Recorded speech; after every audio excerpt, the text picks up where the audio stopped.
May ganun sa ayaw niya. Matuto mo na sila makinig. Kasi ang radyo, hindi, nung araw kasi akala ko, salita, bibig ang pinapagana.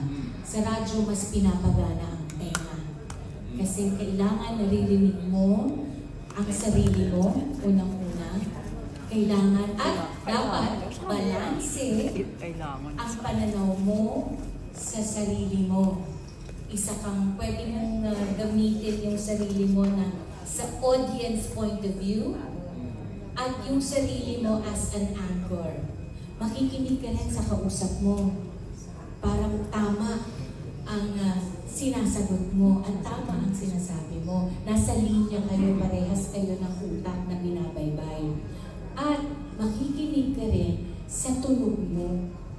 Kasi hindi lang dapat play ka lang ng play, ng music. Yan, sabi nga ni Amay, merong istorya, may swabe na pakiramdam na ibinibigay. Hindi lang basta pindot ka lang ng pindot, tawag dito, play ka lang ng play ng musika. Dapat meron ka pa rin goal na itatatag sa bawat broadcast mo. Hindi lang basta sasaba ka dyan para lang mabago. And I was guilty of that. I wanted a new experience. Kakaiba palang experience. At yung experience na iyon is and not was. Continuous learning yun. Continued learning over the years because listeners develop certain preferences over time. And your listeners nadadagdagan at nag-iiba ang preferensya depende sa edad. At merong certain dating sa radyo na nakakairita. Ayaw ko to, lipat. Ang gusto mong dating, maliwanag ka, banayad ka, pero assertive ka. Pinapakinggan mo rin ang tunog mo, hindi lang tunog ng ibang tao. Ay, yun pa rin pala. Kailangan, nire-research mo rin ang kalaban mo, kasabayan mo. Bakit pinakikinggan to? Lahat yan sa sikreto. Oo. Lahat yan pinag-aaralan para matanggap ka ng tao. Saka siguro yung substansya ng sinasabi mo. Yeah. So it comes with a lot of preparation and dedication. Like, maniwala man kayo sa hindi, isipin yung old school ako. But up to now, I still have a notebook. I write notes there every single day kung sino ang nakakausap ko sa programa. At pag tinanong mo ko, sandali, sasabihin ko ganyan. Sasabihin ko sa executive producer, sandali lang, anong araw yan? November ganito? O sige, balikan natin. Si ganito yan, si Makoy. Ito yung pinagdaanan niya, bak. Ito yung naging resolution. Ito yung pinatugtog kong kanta. Bakit? Para alam ko kung nag-uulit ba ako ng songs na pinapakanta or pinapa-play sa oras na programa ko. I make sure na naka-notes lahat yan. I come prepared. Kumbaga sa gera, hindi ka pwedeng pupunta na, bakbakan lang! O sige, ganito. No. Siguro through time, yun yung naging training namin. Hindi ko alam kung saan ko siya nakuha. Marahil nakuha ko kay Tita Gloria Romero, kay Anita Linda, yung mga nakikita ko noong araw na nakasama ko na dumadating sila sa set na prepared, aral, alam kung ano yung gagawin. Old school. Maniwala kayo sa hindi, nagpunta ako sa Google Office para makipag-meeting sa mga taga-YouTube. Lahat sila naka-laptop, tawang-tawa sila sa akin. Sabi ko, excuse me, but your Chang Ami has a notebook and a ball pen. Ito pa rin ako, susulat ko. Just trivia lang. Pareho kami ni Amay na mahilig sa notebook at sa iba't ibang kulay ng ball pen. Yeah. Kasi kung makikita niyo yung notebook namin, kada comment, may ibang kulay. Yes. Pareho kami. May representasyon. And even during the time nung gumagawa kami ng Tita Winnie ng morning show, talagang for me, sinapuso ko talaga yon na hanggat maaari, hanggat may oras bago umere, babasahin namin yung script, prepare kami, even how to pronounce certain words. kailangan paulit-ulit yan aaralin namin. Kasi pag nagkamali ka, o pag-aaralan kung paano sasabihin, kasi pag nagkamali ka, ang hirap ng bawiin. So, I guess that's part of yung mga pinagdaanan namin ng Tita Winnie, na palos pareho. But congratulations sa inyong dalawa. Thank you po. Surely, Transition. Yeah, I started radio sa DZMM 1997. At first, honestly, wala lang. Change of environment, change of medium. Kasi mahilig akong makinig sa drama nung araw. Mahilig din akong makinig ng musika sa radyo. So parang curious ako, paano ginagawa yon? And during that time, the 90s, sobrang analog kami noon.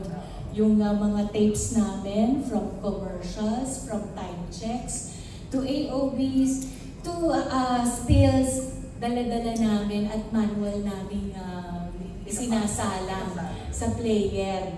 At tawag dito, at it was, and there was this, and then when I got in, there was this certain fulfillment that you get every day.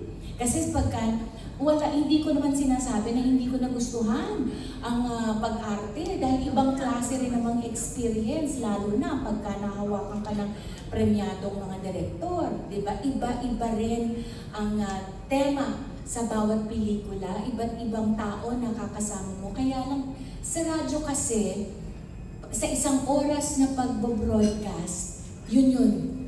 Ako yun. Ito yun. At kung magkakamali ka, pagkakamali ko yun. Hindi ng kahit na sinong iba pa. Kaya yung fulfillment pagkatapos ng programa, unexplainable, overwhelming, lalo na pag maganda yung naging episode mo for that day. Kakaibang experience, kakaibang fulfillment, at kakaiba rin namang medium. So, yun po yung masasabi ko sa shift na nagawa. I think parang sabay tayo ng Tita Winnie kasi ikaw AM, ako naman FM. So, nung na-inform ako that there was a audition for the FM station ng ABS-CBN before, which is DWRR, Radio Romance yun. Nung na-inform ako, parang na-curious ako, ano kayang feeling na magtrabaho sa radyo? Kahit na hindi mass-com yung course ko during that time, AB Psychology yung course ko nung nag-aaral ako. So, napagsabay ko siya, nag-audition ako, tapos nakapasa ako, and then sabi ko, I will take this as a challenge. Kasi iba yung working environment sa radyo, iba. And during that time, yung radyo namin noon was less talk, more music. So, nakapasa ako sa napakagaling na si Lito Balquedra at nilagay ako sa panghapon, which is 5 p.m. to 9 p.m. na drive time noong araw sa FM radio. At sabay nun, actually, ginagawa ko yung Palibhasa Lalaki that time. Ginagawa ko yung Palibhasa Lalaki, and then every Saturday, nagpipelikula ako for Viva Films. Tapos pag linggo, nag-host ako ng Sa Linggo na po sila. So parang, at that age, lahat na try ko. Nasa acting ako ng pelikula, nasa sitcom ako sa Palibhasa, and then nasa hosting ako, and then I was doing also FM. So nung nabalansi ko na, umabot nga kami sa punto na tinanong ako ni Lito Balquedra noon kasi sobrang nagkakagulo na yung schedule ko. Sabi niya sa akin talaga, Armida, ano ba talaga ang gusto mo? Sabi niya gano'n. Radyo, TV, o ano ba, pelikula, ganyan. So sir, sabi ko hanggat kayang gawin lahat, syempre gagawin mo, di ba? Because bata ka pa. So until after 2 years, yun yung nag-resign ako sa radyo, kasi sa FM, kasi hindi na kaya ng schedule. And then I was asked to do naman a program sa DZMM nung time na yon, which is yung Palibhasa Bagets, na every weekend. So parang, di ko alam, parang nag-enjoy na rin ako because yun nga, gaya ng sabi ni Tita Winnie, for me, sa FM naman, because I love music, I love telling stories through music. So kung naabutan niyo yung Radio Romance nung araw, malalaman ninyo dun sa playlist na pinatutugtog ko kung ano yung pakiramdam ko that day. Kung medyo heartbroken ako, you will hear it through the kinds of songs na pinapatugtog ko. So yun na yung nagsimula. Sabi nga rin ni Tita Winnie, tama, pero kakaiba siyang fulfillment. Although we know that, you know, the industry sa radio medyo hindi naman ganun ang kaswelduhan, pero wala talaga. It's the love, it's that certain... Wala sa bulsang fulfillment. Wala sa bulsang fulfillment po. talaga. Totoo yun, nasa puso. Kasi ang sarap din ng feeling na nasa-share mo yung mga stories mo through music. And then nakapag-shift ako sa AM, and then I was given the opportunity to create parang mga segments that I want to do for the show. Ganun po.